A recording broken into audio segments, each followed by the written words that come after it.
Coach, opening thoughts on the match.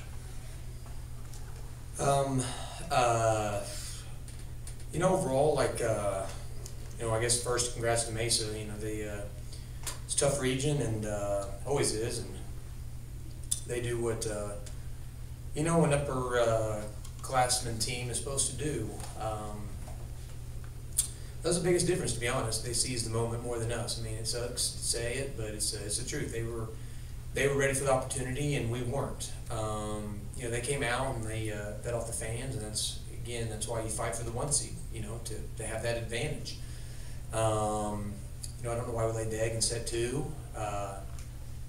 We've had some vices all year. We've started off slow, but again, we come back, we claw back, and so we're just it's not taking. At the end of the year, my mind's different.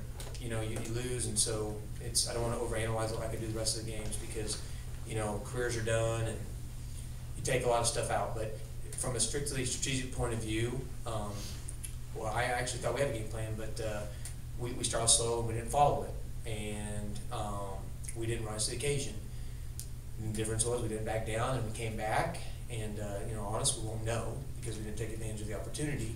But I felt like the pressure switched to them, and that's the irony about this rebound sport. The pressure switched to them in set 4, and I feel like if it had gone to 5, who knows what would have happened.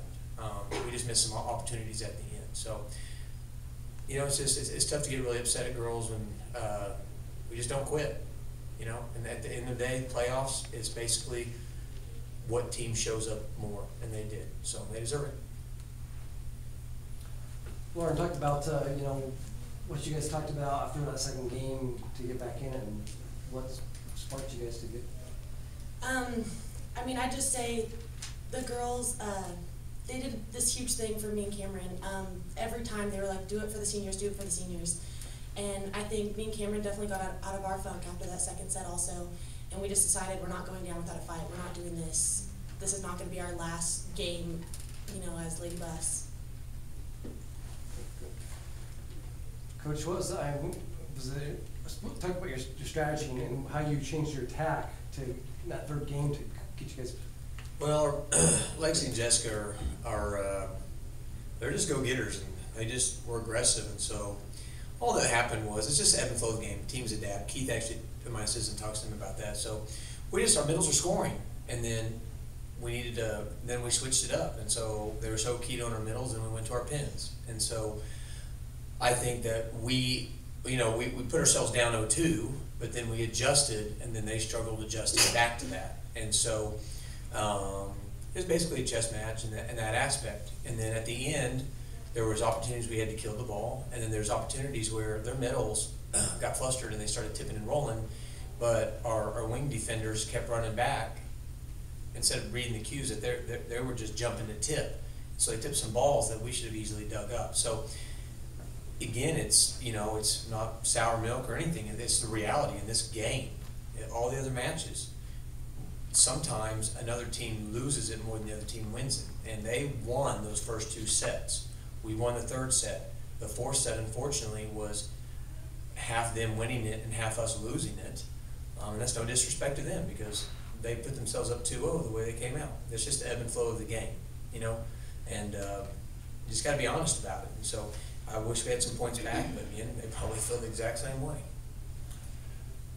Your thoughts on Mrs. Mills? They were really effective in the attack the first 2 sets, and that was a big reason why they. Yeah, and it sort of goes back to why you're in conference. You know what I mean?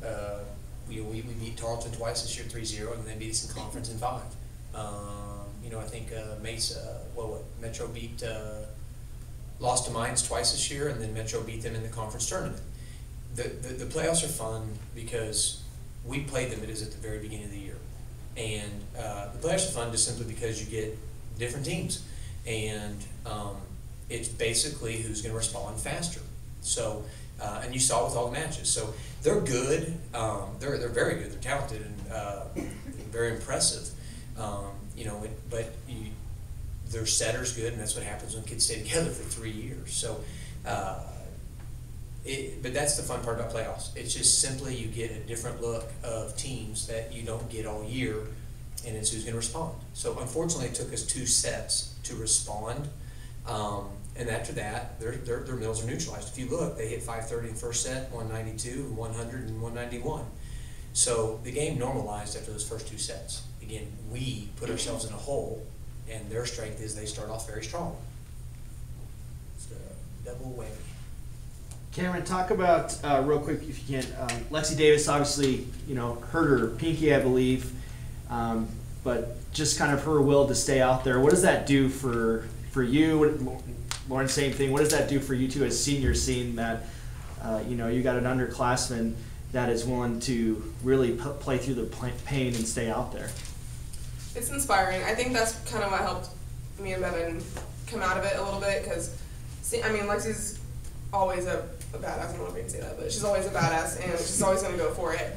And so that was like the first time I ever saw Lexi have a tear in her eye, and she was like, I need a break for a second, I'm going to be back. And I was like, okay. And then she came back in and acted like nothing was wrong. And that's just inspiring. I don't know. And it's broken, so that was pretty impressive. Any other questions? All right, thank you. Thank y'all.